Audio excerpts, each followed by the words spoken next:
What up, guys? Today we have a question from Sam, who's a big fella. He sends me the message and says, Chewy, what would you say to a white belt who's bigger than the rest of the class other than simply to play defense? So, Sam, I don't know if you heard that on the internet or if maybe your coach told you to do that, but if you were my student, that would not be my main focus for you. Instead, I would tell you to focus on something else. And this is something that I base off of thinking about some of my big guy competitors and training partners who are like really tough to deal with. And when I think about some of the competitors that I've competed against who are big fellas, some of the things that they had that made them really tough to deal with. So what I would tell you to do is play off of your back and get really focused on offense from the guard. Now, this has a couple benefits. One, if you are a bigger guy, if you're willing to sit back and play off of your back, that's a little bit more inviting for some of the people that you're rolling with, right?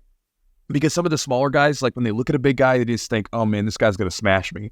So when you sit back and play guard, it kind of disarms them. One of my students just last week, one of my purple belts, was telling me about traveling, and he's a big fella, about 250. And he was saying that when he goes to gyms, they're all expecting this big jack dude to sit, try to smash him. And then he sits and plays half guard. And they're like, oh, cool, he's going to play jiu-jitsu with me. And then when you think of big guys in general, like what position do they want to play? They naturally feel comfortable on top, putting that smash on someone, right? So everybody gets used to that. There aren't as many big guys that are willing to sit back on their butt and play guard, half guard, butterfly, open guard as much.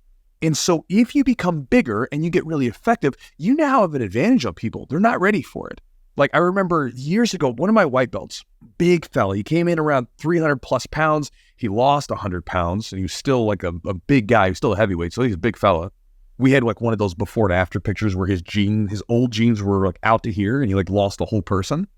But he competed, and I remember when he competed, he pulled guard and immediately was going for things like arm bars, omoplatas, triangles, was playing a little guy guard game. And you could watch it on the people that he was competing against. These big guys were not used to it. They were not used to having a big guy that was like, I'm going to pull guard and go for sweep submissions and everything off the back. He ended up winning the competition. Because if you think about a lot of competitions and you watch big guys compete, most of the time, not every time, right? But most of the time you watch bigger guys compete, they just basically battle for the takedown. And as soon as one gets on top, that's the end of the match. You already know who's going to win because they don't have that game developed. It wasn't comfortable to them and they were never forced to do it. So again, that gives you an inherent advantage because again, not many people are going to be faced up against a big guy who's willing to play off their back and be effective. They're not used to it. And so if you go up against it, they're not going to have any muscle memory for it. So you can get an advantage for your game because you're going to be a big guy that's not going to have the same, one-sidedness of just being a top player and smashing. You're going to be able to play off your back. And on top of that, you'll also be more inviting to people to train with you because you'll be willing to play the game. Those are two advantages for it. So what I would tell you to do, Sam, if you were asking me, which you were, is to play off of your back and become very efficient and effective with playing guard, play in those positions.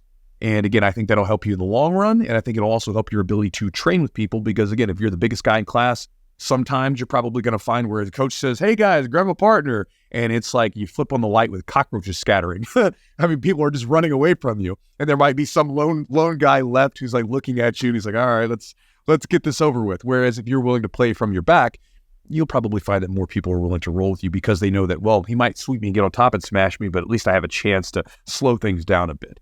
So anyway, that's my idea, Sam. Hopefully that helps you with your training, brother. Play off your back, give that a try, and I'll talk to you guys next time.